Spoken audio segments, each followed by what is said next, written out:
نن زموږ ستاسو د مایکروسافټ ورډ پروګرام اتم درس دی.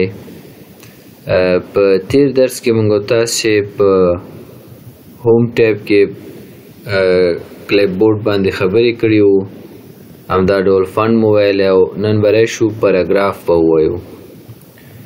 په پاراګراف کې لومړی چې دی موږ سره بولیټس دي او بولیټس کولای شو موږ له دې ځایه ایجاد کړو. فرض که زه لیکم چې افغانستان، دا افغانستان ما ولیکه، دا زموږ هیواد شو، صحیح ده. له دې څخه وروسته زه راځم ولایتونو نومونه لیکم چې کابل، همدا ډول لیکم چې مزار، هرات، همدا ډول لیکم چې فاریاب، مختلف ولایتونو نومونه لیکم، ننګرهار، دا ولایتونه ما ولیکل. اوس زه دا ټول انتخابوم د افغانستان ولایتونو، دیو ته غواړم یو بولیټ ورکړم. ګورې دې ته ما بولیټس ورکړه. که چېرته دا بولیټس تاسې نه خوښېږي نو بیا سلیکشن واخلئ او دلته راشئ کوم ډول بولیټس غواړئ چې ورکړئ. زه وایم دا ټیک مار ورته ورکړه. ګورئ دا بولیټس ما ورته ورکړه.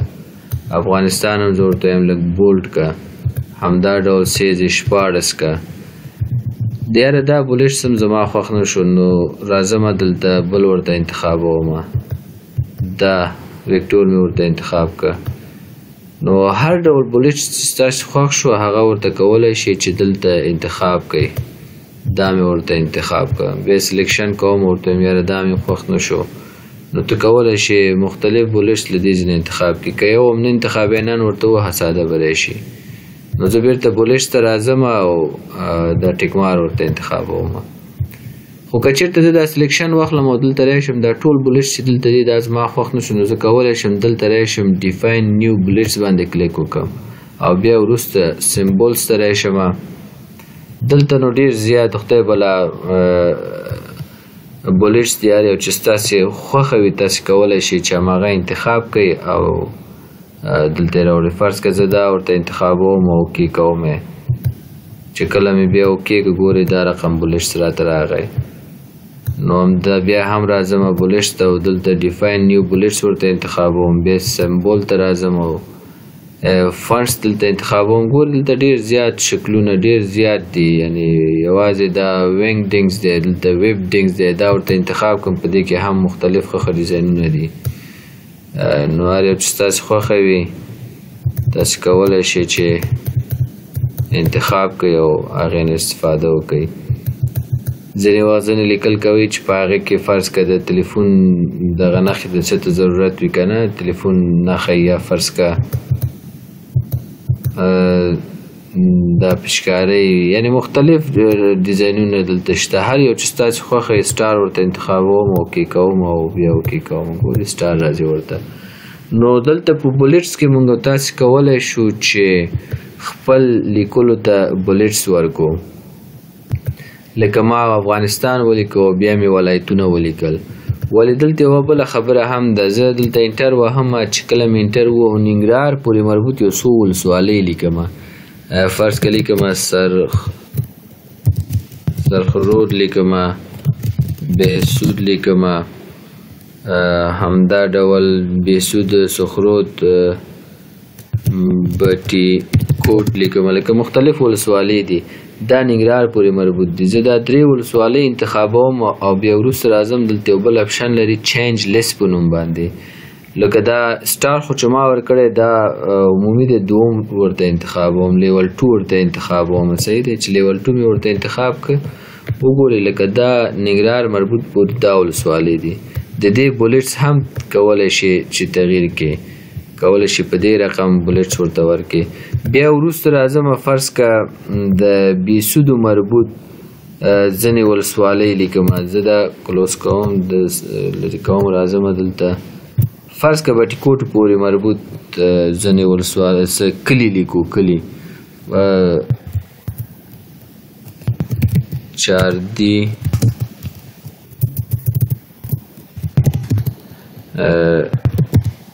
جمالي، همدا ډول مختلف تاسو کولی شئ چې د مختلف کلي د کلو نومونه ولیکئ. اوس چې ما کلي ولیکه دا کلي مې انتخابوم او بیا راځم دې ته لیول 3 انتخابوم. چینج لیست لیول 3 دا به هم لکه کلي کې به فرض مثال کوم بله محله یا هغه لیکې بیا به راځي ورته دلته لیول به ورته څلورم انتخابین تر دې پورې تاسو کولی شئ لیول 9 نه پورې تاسو کولی شئ چې انتخاب وکړئ. زه دا ټول اوس سلیکټ کوم بولیټونه خو ما ورته ورکړه. بیا بولیټس ته راځم دلته ګورئ چینج لیست بولیټ چینج لیست نه له دې څخه وروسته راځم دلته بل همدغه بولیټس چې ما ورته ورکړي مولټي لیول لیست ته راځم کلیک کوم په دې شکل غواړم دا خو تیار اپلای دی په دې شکل غواړم راځم ورته وایم چې په دې شکل غواړم کلیک پې کوم راځم ورته انتخابوم دا شکل ګورئ تغیرات پکې راځي. نو په دې رقم باندې موږ تاسو کولی شو چې یو عمومي عنوان ولیکو هغې نه وروسته بیا بولیټس ورکو او فرعي عنوانونه ولیکو هغې پورې مربوط خبرې ولیکو او هر یو ته په منظم شکل باندې بولیټس ورکو. نو دا و د بولیټس خبره. کنټرول ای کوم او ډیلیټوم یې. له دې څخه وروسته راځو د الاینمنټ باندې خبرې کوو. ګورئ زه دلته لیکم یو څه ټکس لیکم او انټر کوم. دغه ټکس زه غواړم چې لومړی خو جسټیفای کړم. ګورئ دغه اخرو کې چې دی ګډوډي لري په منظم شکل نه دی لیکل شوی. زه دا ټول سلیکټ کوم او راځم جسټیفای ته. جسټیفای مې چې ګوره ټول په یو اندازه شو. دا جسټیفای به څو حالتونه لري. کولی شي چې لو جسټیفای کوي، کولی شي چې میډیم جسټیفای کوي، کولی شي چې هایټ جسټیفای کوي. هر یو چې ستاسې خوښه او ستاسې ضرورت و نو هماغه ورته انتخاب کوي. په منځ کې غواړم دا خط راشي، رایټ طرف ته غواړم، لیفت طرف ته غواړم، نو دا د دې څخه کولی شي چې انتخاب کوي. نو هم کنټرول آر چې دی رایټ طرف ته راځي، کنټرول ال لیفت طرف ته دی، کنټرول سی کنټرول ای چې دی سنټر ته دی، کنټرول ال لیفت طرف ته، کنټرول ای کنټرول آر رایټ طرف ته او کنټرول ای چې دی منځ ته دی.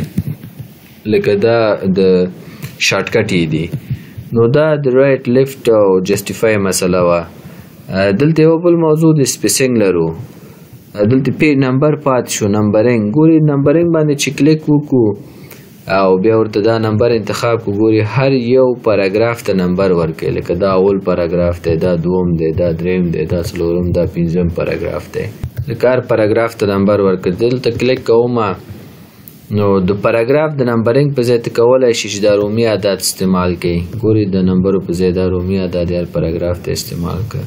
همدا ډول کولی شي چې ای بی سی ورته استعمال کړي. ګورئ ای بی سی ورته استعمال کړه. لکه مختلف شکلونه لري چې هغه تاسو کولی شئ استفاده ترې وکړئ.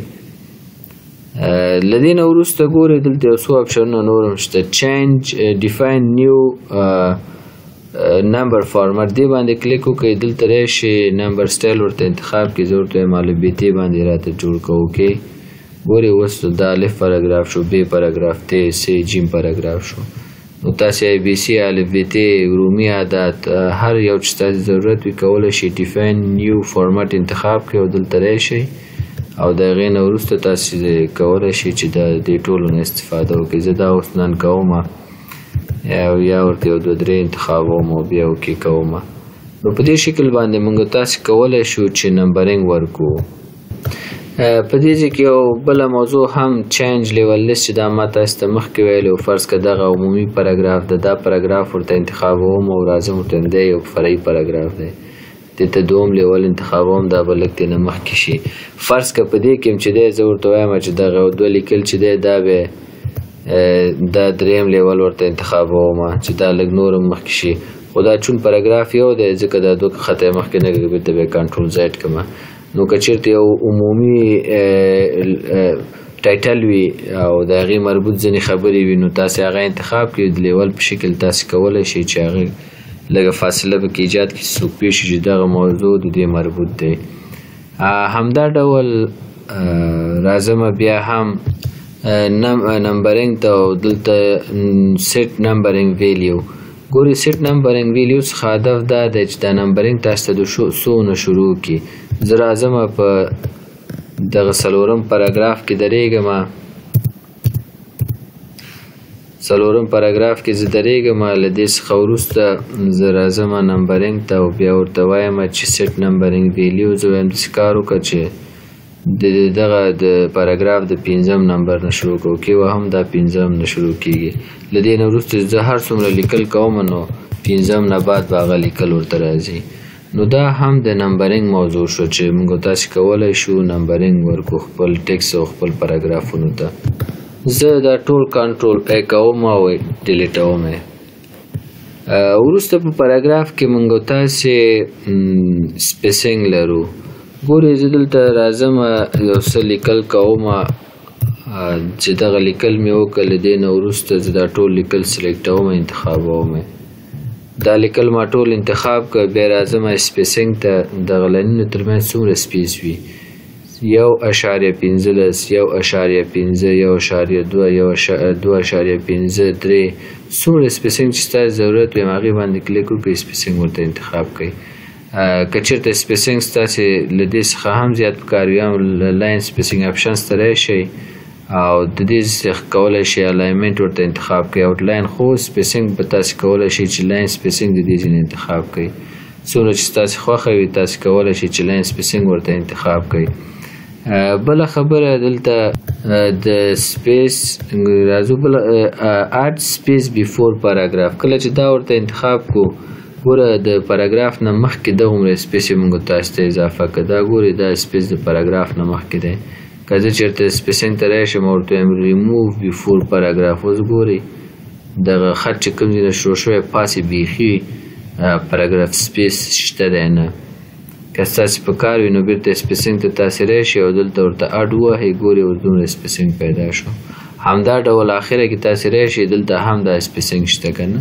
دلته به سپیسینګ ته راشو او ریموو سپیس آفټر پاراګراف دا ورته انتخاب کو. ګورئ د خط آخري خط چې کوم یو دی د هغې نه وروسته دا سپیسینګ هم له منځه لاړ. نو په دې طریقه باندې کولی شو چې د خپل ټیکس ترمنځ سپیس انتخاب کو او بیفور پاراګراف او آفټر پاراګراف ترمنځ چې کوم سپیس وي هغه سپیس که زموږ ضرورت یې ورکوو، که ضرورت نه یې ورکوو. نو دا د سپیسینګ خبره وه. ورپسې چې دی موږ تاسې انډنټ لرو. ګورئ زه چې کله دا وهم انډنټ څخه هدف څه شی دی، دا موږ تاسې په مایکروسافټ ورډ چې کله شروع کړی په هغه اوله ورځو کې ویلی و چې د خطکش په واسطه هم دا کار کولی شو. ګورئ دغه چې زه د پلو وړم دغې ته انډنټ وایي. صحیح ده؟ دا په کومه اندازه تاسې غواړئ. زه وایم چې دا په دغه اندازه باندې انډنټ غواړم، نه په دې اندازه باندې غواړم. لکه دا انډنټ تاسې کولی شئ له دې ځایه تغییرات وکړئ. نو دا مختلف انډنټس دي. دا انډنټس تاسې تغییرات راوړلی شئ. او مارجنز او انډنټس ترمنځ فرق دا دی. مارجنز ګورئ دغه څومره سپین ځای چې په رایټ طرف ته، لیفټ طرف ته دی، ټاپ طرف ته دی، رایټ طرف ته دی، باټم طرف دې ته مارجن ویل کېږي او دغې ته هینډینګ ویل کېږي. یعنې د دغې ځینې چې موږ تاسې تغییر راوستلی شو دې ته انډنټ ویل کېږي. نو دا هر اندازه انډنټ چې تاسې په کار تاسې کولی شئ چې له دې څخه ځان ته اجسټ کړئ. بله خبره هم دلته د شیډینګ دی. دغه ټیکس چې ما انتخاب کړی دې ته یو شیډینګ زه ورکوم. ګورئ هر ډول شیډینګ چې تاسو په کار وي ورکولی شئ. که دا یو شیډینګ دی ما ورته ورکړه، دا ورته انتخاب کړئ. لکه هر یو ډول شیډینګ چې تاسې خوښه وي دې ته زه وایم دې پاراګراف ته داسې شیډینګ ورکړه. دا پاراګراف ورته انتخابوم، ورته وایم داسې کار وکړه چې دې ته دا ډول شیډینګ ورکړه. لکه دا شیډینګ تاسې کولی شئ چې ورکړئ. که چېرته یو رنګ ستاسې خوښ نه شي دا پاراګراف انتخاب کړه. زه وایم چې دا کوم رنګونه دي دا مې خوښ نه شو، نو مور کالر ته راځم دلته خپل یو رنګ ورته انتخابوم او اوکې کوم هماغه شیډینګ به واخلي. که چېرته دا شیډینګ ستاسې بیخي په کار نه نو ټول به سلیکشن کې او وروسته به راشئ نو کالر بېرته بیا ساده حالت ته تاسې ته راوړي. نو دا د شیډینګ خبره وه. زه دا ټول سلیکشن کنټرول ای کوم او ډیلیټوم. دلته ګوري د ډایرکشن خبره کوي. زه چې کله اوس خط لیکم کنه زه فرض کړه لیکم چې in the name of الله دا لیکل ما وګوره د زما لیکل چپ طرف نه کیږي خو که چیرته زه دا لیکل د انګلیسي چې کیږي معمولا خو باید چپ طرف نه وشي کنه. که زه آلت شیفت سره دا ژبه پښتو کوم ګوري دلته زما ژبه پښتو شو او زه دلته ولیکم په پښتو به ولیکم د پښتو به ولیکم فرض مثال بسم الله الرحمن الرحیم فرض که دا ما ولیکل نو که دا لیکل اوس اصولا باید د رایټ طرف نه وشي ځکه زمونږ استاد دریو پښتو باید د رایټ طرف نه ولیکل شي کنه دا خو اوس هم د چپ نه لیکل کیږي دا خو انګلیسي نه ده.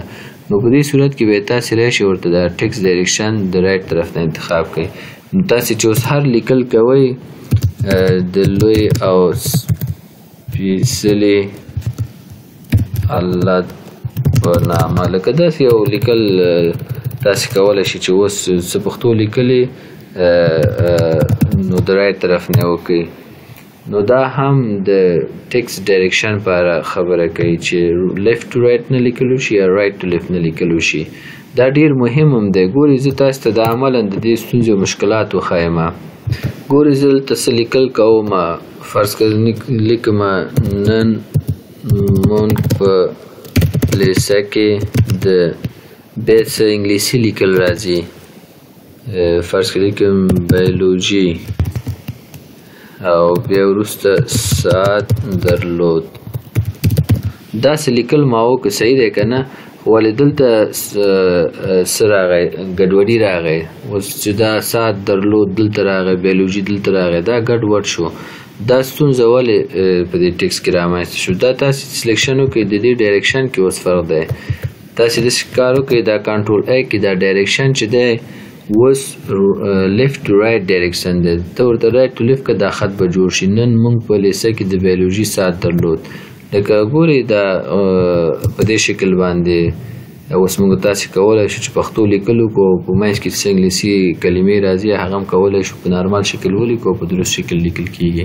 هر کله چې داسې ګډوډي پکې وو نو تاسې ډایرکشن خپل رایټ ټو لیفت کوئ بیا به دا ستونزه ستاسې حل شي. بل هم دلته بارډرز دي. په بارډر باندې اوس دلته بحث نه کوو ځکه انزرټ کې به د دې په اړه ټیبل دی او ټیبل کې به موږ تاسې ډېر زیات بحث لرو او هغه کې بارډر ټول مسایلو باندې هلته بحث کوو. خو یو ابتدایي به تاسو ته ووایم ګورئ دلته زه وایم چې باټم بارډر ګورئ د دغه خط لاندې یو باټم بارډر یې موږ ته رسم کړ. همدا ډول راځم ورته یم ټاپ بارډر ماته راکړه. ګورئ ټاپ بارډر یې هم موږ ته راکړه.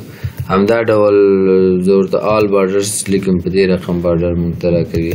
لکه هر رقم بارډر چې ستاسو په کار وي نو بارډر رایټ طرف ته بارډر په کار وي لیفت طرف ته وي پاس وي لاندې وي آوټ سایډ بارډر لکه مختلف انسایډ بارډر هر رقم بارډر چې تاسو په کار وي نو تاسو کولی شئ چې له دې څخه څنګه کې ورکړئ. انشاءالله په دې به بیا تفصیلي بحث موږ تاسې وکړو. بله موضوع دلته A to Z سورت دی. ګورئ زه دا ټول کنټرول ای کوم او هغې نه وروسته دا ډیلیټوم ژبه ورته انګلیسي کوم. سورت موږ تاسو سره سورتینګ کوي تنظیم کې موږ تاسو سره مرسته کوي. اول فرض مثال زه لیکم چې افغانستان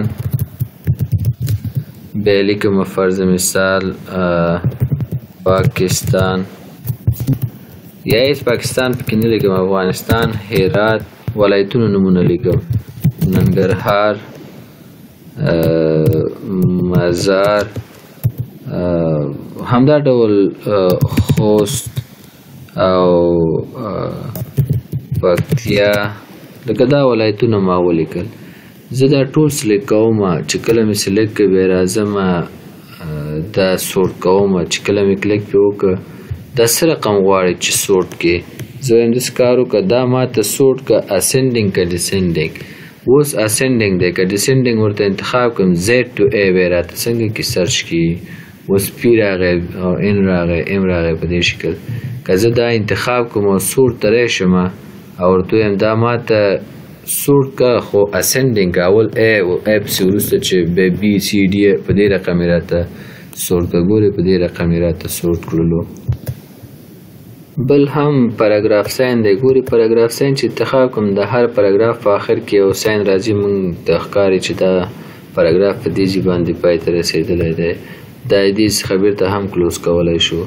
نو د نن دپاره پاراګراف باندې خبرې وکړلې همدومره بس ده. سبا انشاءالله په نورو موضوعاتو خبرې کوو او همدا ډول په سورت کې یو څو خبرې نور هم انشاءالله سبا یې تاسو ته تشریح کوم او سټایل او ایډیټینګ په دې موضوعاتو بله خیره بل درس کې خبرې وکړو. د نن دپاره همدومره درس کافي ده.